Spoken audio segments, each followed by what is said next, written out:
मैं रामबाबू सोनी, आप लोगों का मेरे चैनल पर बहुत बहुत स्वागत है।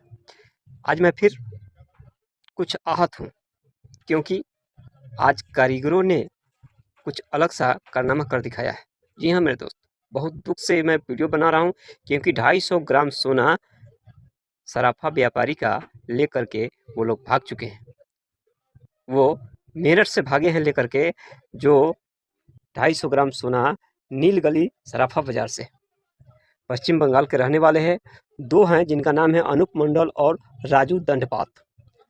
दोनों पति पत्नी के साथ रह रहे थे और सराफा व्यापारियों ने उनके काम कराने के लिए, आभूषण बनाने के लिए उन लोगों से सोना लेकर के आभूषण बनाने का ऑर्डर लिया था और सोना लेकर के वो फरार हो गया।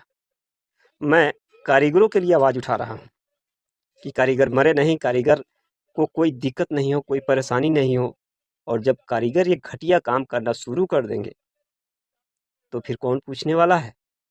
दरवाजे से धक्के मारकर भगा दिए जाओगे। ये तो वही हो गया कि जिस थाली में खाओगे उसी में छेद करोगे। बहुत घटिया सोच है। अरे कम से कम इतना तो सोच लिया होता, कितने का माल लेकर के गए हो? 250 ग्राम लेकर के गए हो। तुम अपनी बिरादरी को सर्वनाश की ओर लेकर के गए हो।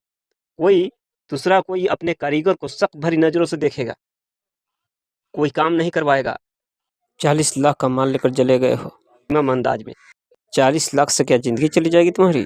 नहीं जाएगी, लेकिन 40 लाख लोगों की, कारीगरों की रोजी रोटी जरूर छीन जाएगी। सभी लोग शक की दृष्टि से देखना शुरू कर देंगे और कोई किसी को काम नहीं देगा। तो तुम एक अपनी रोटी के लिए सारी लोगों की रोटी तुमने छीन ली। और हाँ, ये व्यापारी संगठन लोग भी गए थे वहां पर, लेकिन उसने देने से भी मना कर दिया। मायूस होकर के लौटे हैं। पुलिस को इन्फॉर्म भी हुआ है, केस दर्ज भी हुआ है, लेकिन ये कतई बर्दाश्त नहीं है कि लोग ऐसा काम करने पर उतारू हैं। मैं ज़्यादा से ज़्यादा लोगों से यही विनती करूंगा, अपने सराफा व्यापारी से, कि अपने क्षेत्रीय लोगों को ही ज़्यादातर कारीगर के रूप में रखें, क्योंकि अपना क्षेत्र बढ़ेगा, अपने क्षेत्र का विकास होगा। बाहर से लोग आते हैं, चाहे वो कहीं से आते हैं, मैं उनका सराहना नहीं करना चाहता हूँ। जो जहाँ का हो, अपना अपना क्षेत्रीय कारीगर रखें, ताकि उन कारीगर क्षेत्र का जो कारीगर होंगे उनका भी भला होगा और जिनके पास काम कर रहे होंगे वो भी विश्वास पात्र होंगे। मेरे भाइयों, कारीगर बंधुओं, अगर आप लोगों के लिए मैंने कुछ गलत बोला है तो मैं माफ़ी चाहता हूँ, लेकिन कुछ कारनामा ही ऐसा ही किए हो जिसकी वजह से हमें बोलना पड़ा है। मिलते हैं किसी और वीडियो में, तब तक